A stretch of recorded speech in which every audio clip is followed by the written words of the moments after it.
I'd like to acknowledge my collaborators on this topic, which I've discussed with over many years. Carolyn Jacobson at Murdoch University, Simon Reid now at Queensland, Barry Hoskins from Elanco, and Nick Sangster from he's Professor of Parasitology at Charles Sturt. And in the Department of Agriculture and Food in WA, there's a whole host of people that we've discussed these issues with and argued about them for many years. I also want to acknowledge Greg Hood from the Bureau of Rural Sciences here in Canberra. Greg developed a lot of simulation tools which you can add into an Excel spreadsheet. So the kind of in silico modelling that Phil was talking about earlier can now be done by you. All you need is an Excel spreadsheet, Pop Tools, which is free, and a good understanding of the biology and the errors associated with enumerating parasites. So these are the topics that I was going to talk about, and I was going to do it in that order, but I discovered they're all enmeshed and you couldn't do one without the other, so I'll try and do it in a historical, logical sequence of how this argument about arithmetic and geometric means arose. If we go back a step, why do we transform parasite data? And what we have here is on the vertical, I'll be presenting a lot of histograms like this. So the vertical axis shows the frequency of a count, and the count is along the horizontal axis. And if you look, oops, wrong one.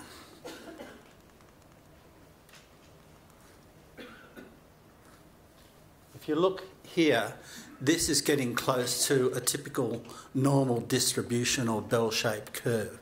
But all these distributions are negative binomial distributions, and the interesting thing about that distribution, it can take a variety of forms, and the parameter that, I can't see the red dot, oh, there it is. This parameter k determines the degree of aggregation, which Rai talked about in his nanoparticles. The smaller k is, the more aggregated the distribution. And all of that means is that very few hosts contain a lot of parasites. So we're getting up here 2,000 parasites, while the majority of hosts have very few parasites. And as k gets bigger, it becomes more normal in a distribution. And routine statistical analysis assumes that the distribution of the data is normal. As you can see, parasite data is rarely normally distributed, and the range there, 0.5 to 2.5, is what we would normally see in commercial flocks of sheep and their parasites. So that's a bit messy. So these are aphids on my milkweed back in Perth, and you can see they're highly aggregated. In other words, they're clumped together. You can see the odd one or two here and there. And I got very excited when I saw this, and I told my wife that we had aphids in our milkweeds that were negatively binomial distributed with a k probably less than 1. And she didn't care. She just said, you should get rid of them, which is disappointing. But I had help with this predator here to get rid of the aphids. And the reason we had milkweed in our garden is because my wife was a preschool teacher, and she wanted to show the life cycle of the monarch butterfly, which eats milkweeds. And she was able to do that if we grew enough milkweed. So the point is that the more aggregated the distribution, the lower k is, and the less normally distributed. So why people transform data is to try and make, oops, a distribution like this look more like a normal distribution. Now this is 1,000 random samples of a negative binomial distribution with a mean of 300, k equals 1, and you can see it's aggregated. There's a lot of animals with few. There's no zeros, and I deliberately picked the sample with no zeros because they introduce other problems. But you can see that the log transformation nicely aggregates these into what's a more normal at this end. But what it also does, a log transformation, is it magnifies the number of animals here, 300 out of the 1,000 or 30%. So they're more spread out here. So a log of 100 is 2. So that column there is now spread over this range here. And you can also do a log transformation, a square root transformation, which is better at this end but worse at this end. So the argument then arose between parasitologists, which is the best of those means. You can see the log transformation gives rise to a geometric mean, which is a log mean of 2.2. If you put that back on the arithmetic scale, it's 166, and a square root transformation has a mean of 15 back to 200. Which of those numbers is the best number to calculate efficacy from? Do you transform the data so you can do routine statistical analysis, or stay with the arithmetic data on the normal scale? And this argument's raged between European and Australian parasitologists, which the Australians have tended to stay with this and the Europeans have wanted geometric means. But the main reason we transform data is to normalise the data. It's not to calculate efficacy.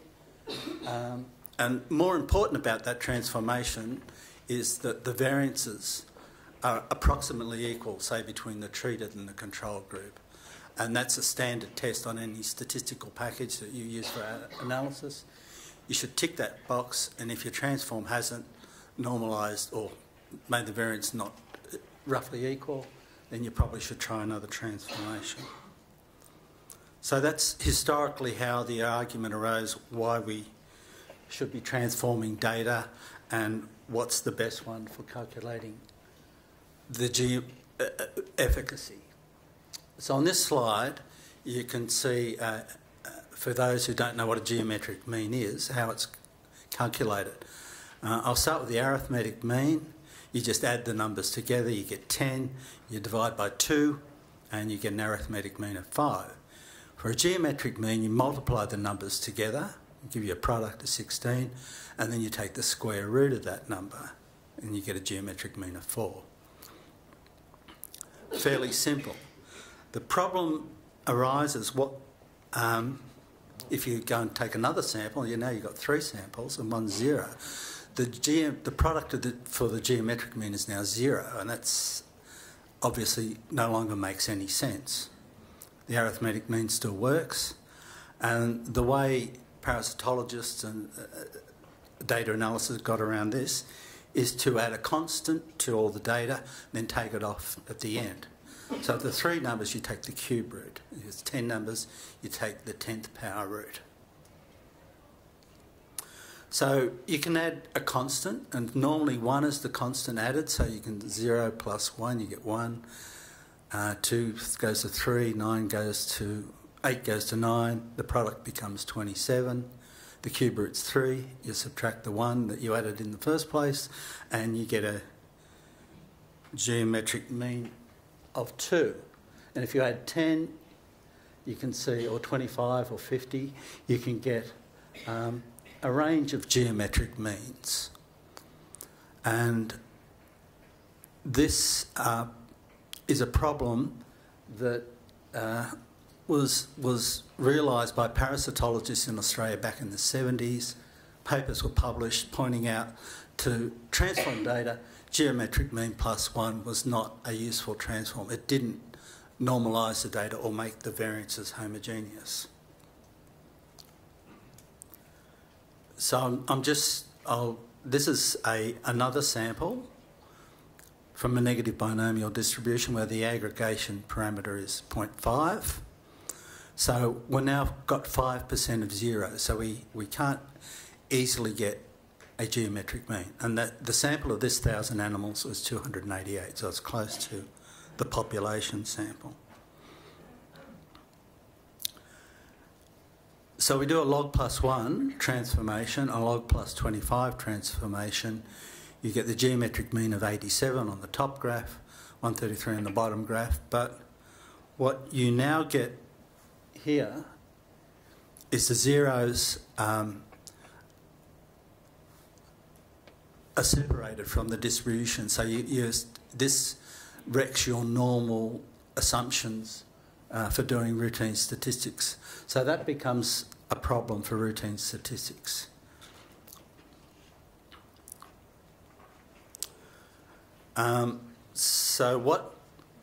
We're still stuck with the question, what is the best constant to add? Should we be using arithmetic or geometric means? And this is where pop tools comes in handy. You can do an in silico model of the whole diagnostic system and then compare the arithmetic and geometric means or the constants to add. Because in the computer, we know all these things. We know the distribution of the parasites, we know the population mean, we know the true counts of individual animals, and we know the variability associated with the diagnostic technique and the true drug efficacy. In the real world, we don't know any of those things, and that's why the computer simulation is very handy. So the first step in a Monte Carlo simulation is just to take a sample. Here I've shown 10 animals drawn from a negative binomial distribution of parasites, and you can see the range of true counts that you get there. And for our diagnostic technique, we only count 4% of the sample, so the expected number of eggs in this case, but it might be parasites, is shown there. We'll divide that by 25. And you can work out the sample arithmetic mean and the sample geometric mean. Pre-treatment. So now that we know the expected number of eggs, we use a Poisson distribution to randomly sample what eggs are actually found when you do a random sample. So you can see that you might only be expecting 0.8 of eggs, but because of the random nature, we see 2 eggs, and there's another sample down there. The expected eggs is 1.1. Whoops.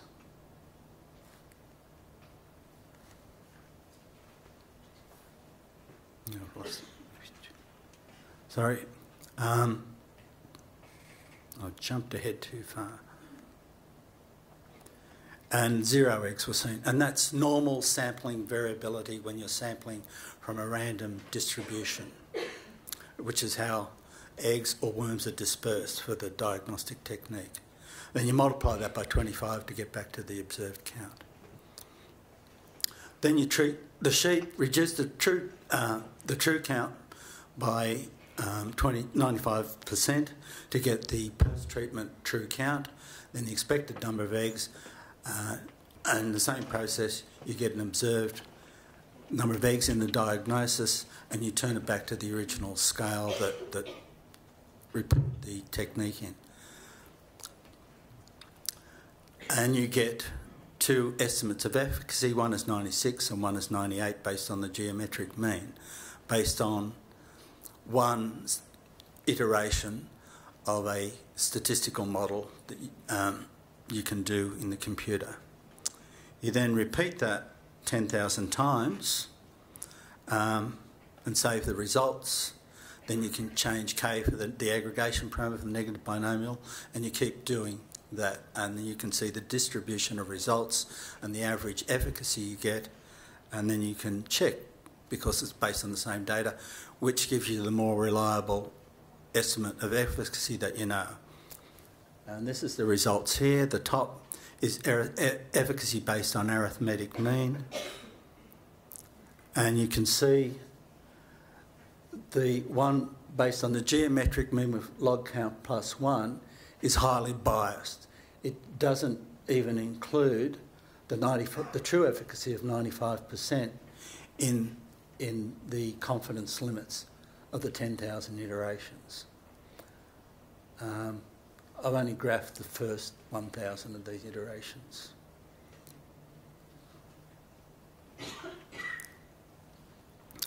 Then you can change k for the negative binomial distribution, and on this graph you can see k across the bottom here and the actual mean efficacy results from each. And you can see the geometric mean always gives you fairly close to 95% efficacy, the true efficacy. The geometric mean with the constant set at 25 is very close to it, and the geometric mean with the constant added to 1 before you log transform is highly biased and stays biased until you get down to where you get highly aggregated distributions.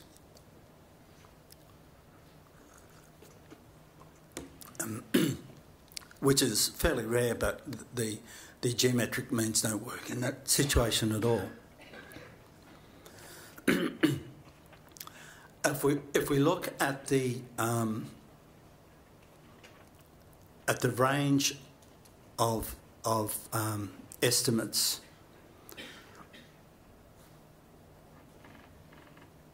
this just shows you what you saw before, that the lower percentile for the geometric mean with c equals 1 is at 96%. So it doesn't. It's a very precise estimate of efficacy, but it's actually wrong. It misses the target. Whereas the arithmetic mean, there's about 6% variation there in the efficacy, and it's right on target. The geometric mean with 12 or 25 added are both similar in to the arithmetic mean with about 6% variation. And that's for a different k. I'll just, again the same, the arithmetic mean, the variation's about 6%, but the geometric means with any of the constants is basically failing.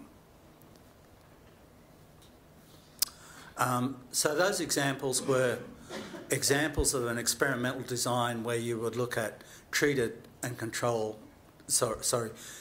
pre-treatment and post-treatment counts from the same animal.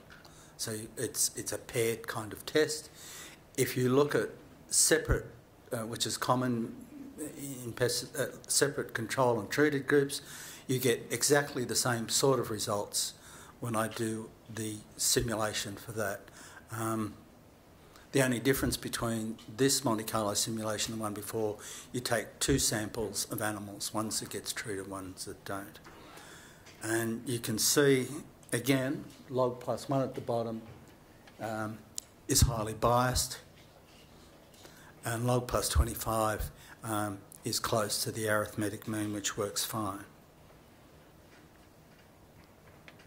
And again, if you look at the confidence limits, the range, the precision of the arithmetic mean is about 8%, 90 to 98, that first line up there, when k equals 2, so that's a fairly normally distributed.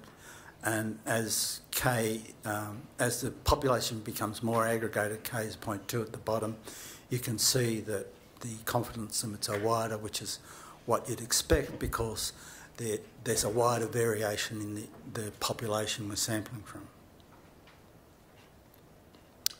So for efficacy studies, my recommendations are avoid geometric means in efficacy trials. They give biased efficacy results. The bias for a geometric mean is inconsistent. It underestimates efficacy for low k or highly aggregated distributions. It overestimates efficacy for high k. And it is dependent on the constant added to counts. So generally avoid log count plus one transformation.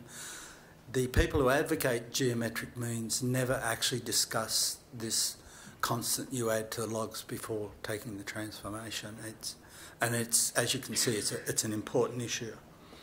The arithmetic mean is simple and provides an unbiased result.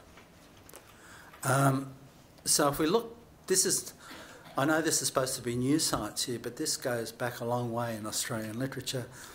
Donald, back in 78, first pointed out the problems with log plus one transformations. Dash, Hall and Barger in 88 advocated arithmetic means for calculating efficacy to detect resistance. And Coles, this WAVP guideline,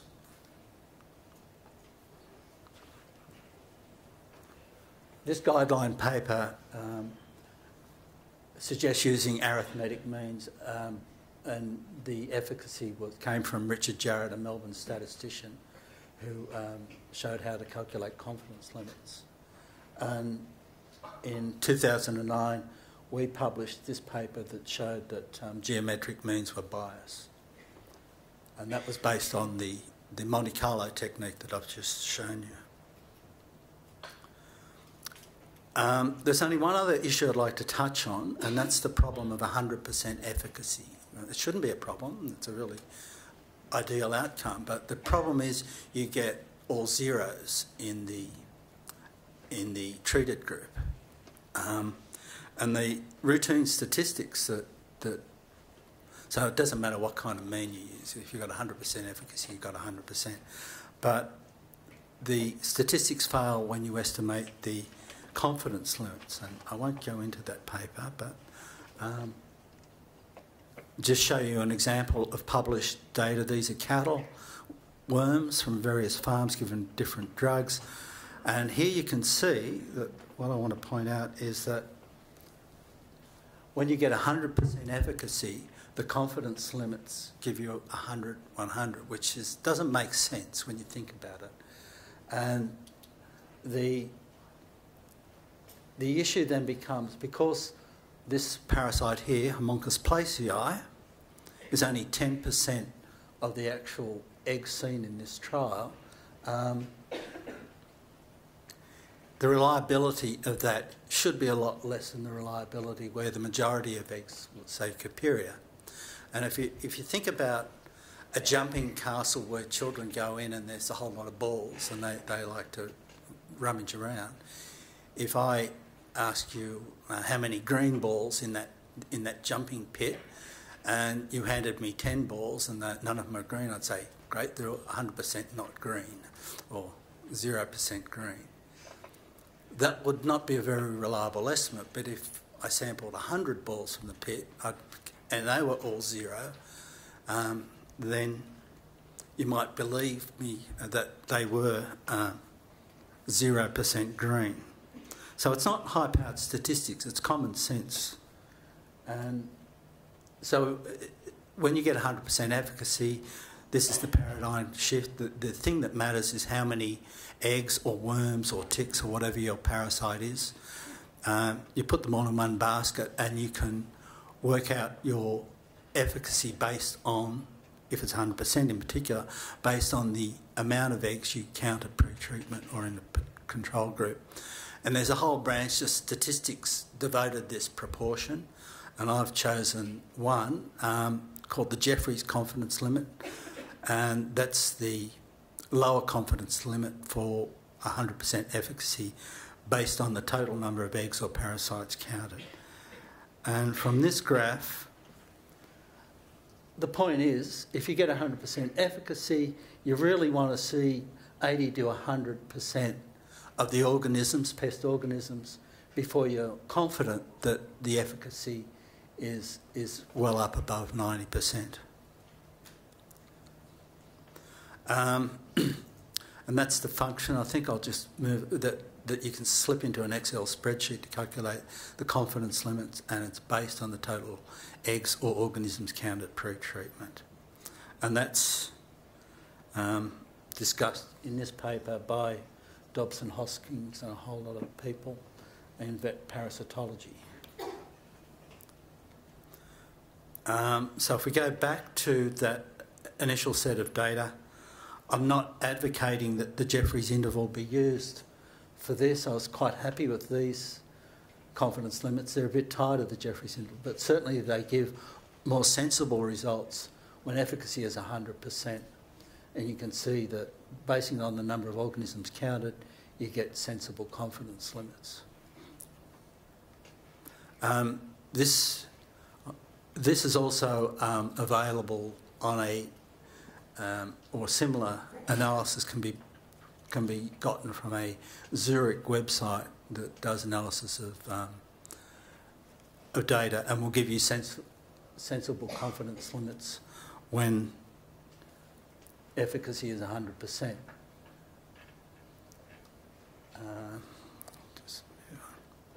So the recommendation, this is that efficacy is 100%, use the Jeffreys interval to estimate the precision or use the Zurich website.